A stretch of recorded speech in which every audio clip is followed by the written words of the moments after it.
Hola chicos, el tema del que vamos a hablar hoy se llama Política y Violencia a mediados del siglo XX en Colombia. Este es un tema que no es ajeno para ustedes. Sin embargo, hay algunos aspectos aquí que me parece importante que repasemos, como lo es el magnicidio de Jorge Eliezer Gaitán, cómo fue el gobierno del general Rojas Pinilla, la conformación del Frente Nacional y el nacimiento de algunas guerrillas. Pero antes de que entramos propiamente en la materia, vamos a retomar un poco las clases que hemos venido trabajando esta semana. Recordemos que pasamos por la hegemonía conservadora, el periodo que se dio entre 1886 y 1930, y que también pasamos por la República Liberal, que fue el periodo que se dio entre 1930 y 1946. Aquí, durante la hegemonía conservadora, es importante resaltar que económicamente el país tuvo grandes avances, ya que los gobiernos conservadores se preocuparon por establecer una política económica sólida con la modernización del país, también de la infraestructura en las ciudades, las carreteras. Ellos abrieron paso a todo un tema comercial con empresas extranjeras, pero es precisamente ese favoritismo hacia las empresas extranjeras lo que ocasionó su declive, porque recuerden que durante la hegemonía conservadora es que se da la masacre de las bananeras, precisamente por buscar el beneficio a las empresas extranjeras. Se olvidaron de las necesidades de las bases obreras. Entonces, las bases obreras no se sentían representadas por los gobiernos conservadores, y esto hace que en las elecciones de 1930 gane el liberal Olaya Herrera. Los gobiernos liberales entonces buscaron favorecer precisamente a esa población que representaban los obreros, esas clases medias y clases bajas, y por eso durante el gobierno de los liberales se emprenden acciones como la Revolución en Marcha, liderada por el liberal Alfonso López Pumarejo, en donde se plantea una reforma agraria que fue muy significativa para el país, porque lo que buscaba era beneficiar al campesinado. Y también se dan otra serie de reformas, como por ejemplo las mujeres lograron un reconocimiento laboral y el manejo de sus bienes que anteriormente pues no se podía. Siempre los liberales buscaron como el apoyo de esas clases menos favorecidas que en su momento no se sentían representadas por los conservadores. Sin embargo, para las elecciones del 46, y ojo al dato porque aquí es donde empieza el punto sin retorno de la violencia en nuestro país a mediados del siglo, y es porque en las elecciones del 46, a pesar de que había un enorme favoritismo por los liberales, estos pierden las elecciones ya que envían dos candidatos presidenciales. Esos candidatos eran Jorge Eliezer Gaitán y el también liberal Turbay. Sin embargo, pierden las elecciones del 46 porque pues, el liberalismo está dividido y llega a la presidencia Mariano Ospina.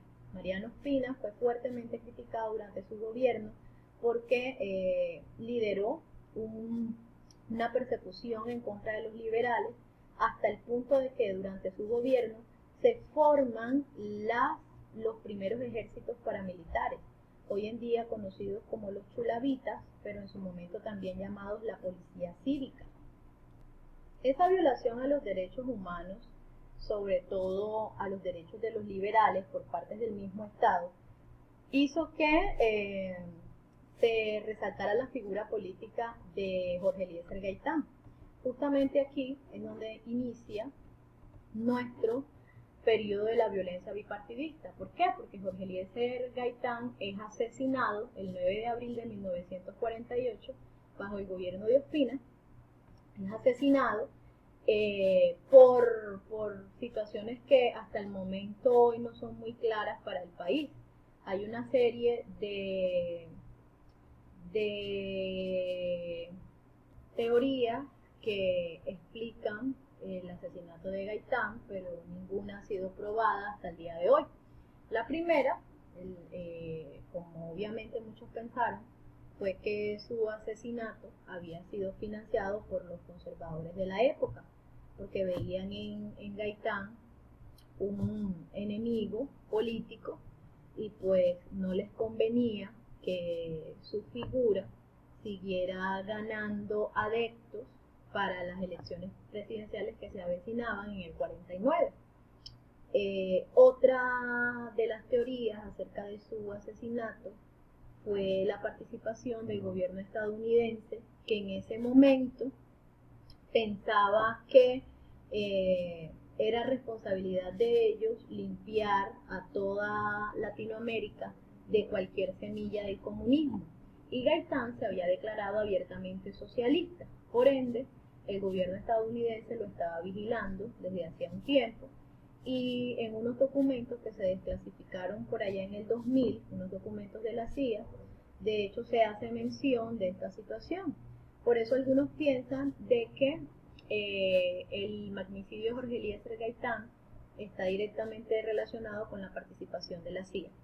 Pero otros más osados, porque pues a través de la historia, a través del tiempo, muchas investigaciones se han hecho alrededor de este asesinato, y algunos piensan que quien cometió el homicidio de Jorge Eliezer Gaitán, un señor de nombre Juan Roa, accionó por mano propia, es decir, nadie lo financió, nadie le pagó, simplemente que el homicidio fue cometido porque él era fanático del Partido Conservador, y recordemos que en ese momento en el país se manejaba un discurso de odio entre los dos partidos. Ese discurso de odio ponía en contra desde los púlpitos, desde la prensa, desde incluso los colegios, ponía en contra un partido frente a otro. Entonces es posible que Juan Roa haya actuado de forma individual, sin que nadie lo haya provocado, lo haya financiado. Eso hasta el momento no lo sabemos. Algún día posiblemente se sepa la verdad. No sabemos las causas, pero sí sabemos las consecuencias reales de este hecho trágico para el país. Con el asesinato de Gaitán es cuando se inicia oficialmente el periodo de la violencia bipartidista. Eso no quiere decir que en Colombia no hubiese violencia antes, porque ustedes saben perfectamente que entramos al siglo XX en guerra, y antes de eso, durante el siglo XIX, estuvimos en guerra, y antes de eso estuvo la lucha independentista, que también fue una guerra, y si nos vamos mucho más atrás, nos encontramos con los españoles también abusando de su poder durante la época de la colonia. Entonces, la historia del país siempre ha estado marcado por la violencia. Pero este periodo en específico, que llamamos la violencia bipartidista, tiene su móvil en el asesinato, o inicia con el asesinato de Jorge Eliezer Gaitán. Pero ¿quién era Gaitán y por qué su figura es tan icónica para la nación? Jorge Eliezer Gaitán representaba toda la lucha de las bases sociales. Era un señor que había llegado al poder a punta de sudor y sangre propia. Era el hijo de una profesora humilde, de un librero también bastante humilde, pero gracias a todo ese poderío que muchos consideran genialidad, de su oratoria, de su academia, logró abrirse espacio hasta llegar a los cargos más importantes del país. Gaitán fue alcalde de Bogotá, también fue senador. Recordemos que desde el Senado fue que hizo la denuncia de la masacre de las bananeras. Había sido rector de la Universidad Libre y se mantenía como catedrático en la misma, también de la Universidad Nacional, y era doctor de una universidad de Roma. Entonces no estamos hablando de cualquier ciudadano que sin ningún mérito llegó al poder, no. Era una persona que era muy admirado por las bases sociales, por las clases medias, porque a punta de su empuje logró hacerse un espacio importante sin la ayuda de las élites, sin la ayuda de que ningún rico o de que ningún capitalista lo financiara. Entonces él gozaba de toda esa admiración, y durante los periodos en los que tuvo influencia política, como cuando fue alcalde o cuando fue senador o cuando fue ministro de Educación y también ministro de Trabajo, que lo fue durante la República Liberal, él siempre se inclinó por favorecer a los pobres, a los pobres, a los estrato 1, a los estrato 2, inició todo el tema de los comedores escolares, digamos que su lucha fue siempre a favor del pueblo. Entonces, al ser asesinado Gaitán, las personas que no se sentían representados por los conservadores o por el gobierno conservador de la época, pues perdieron la confianza en una política que fuera limpia, ¿sí? Con esto lo que se inician es una creación de guerrillas liberales a lo largo y ancho del país, ya que no creían en la política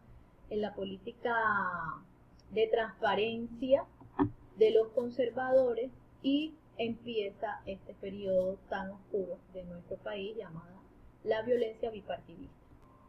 De 1950 a 1953 lo que se viene es una pelea a muerte entre los liberales y los conservadores.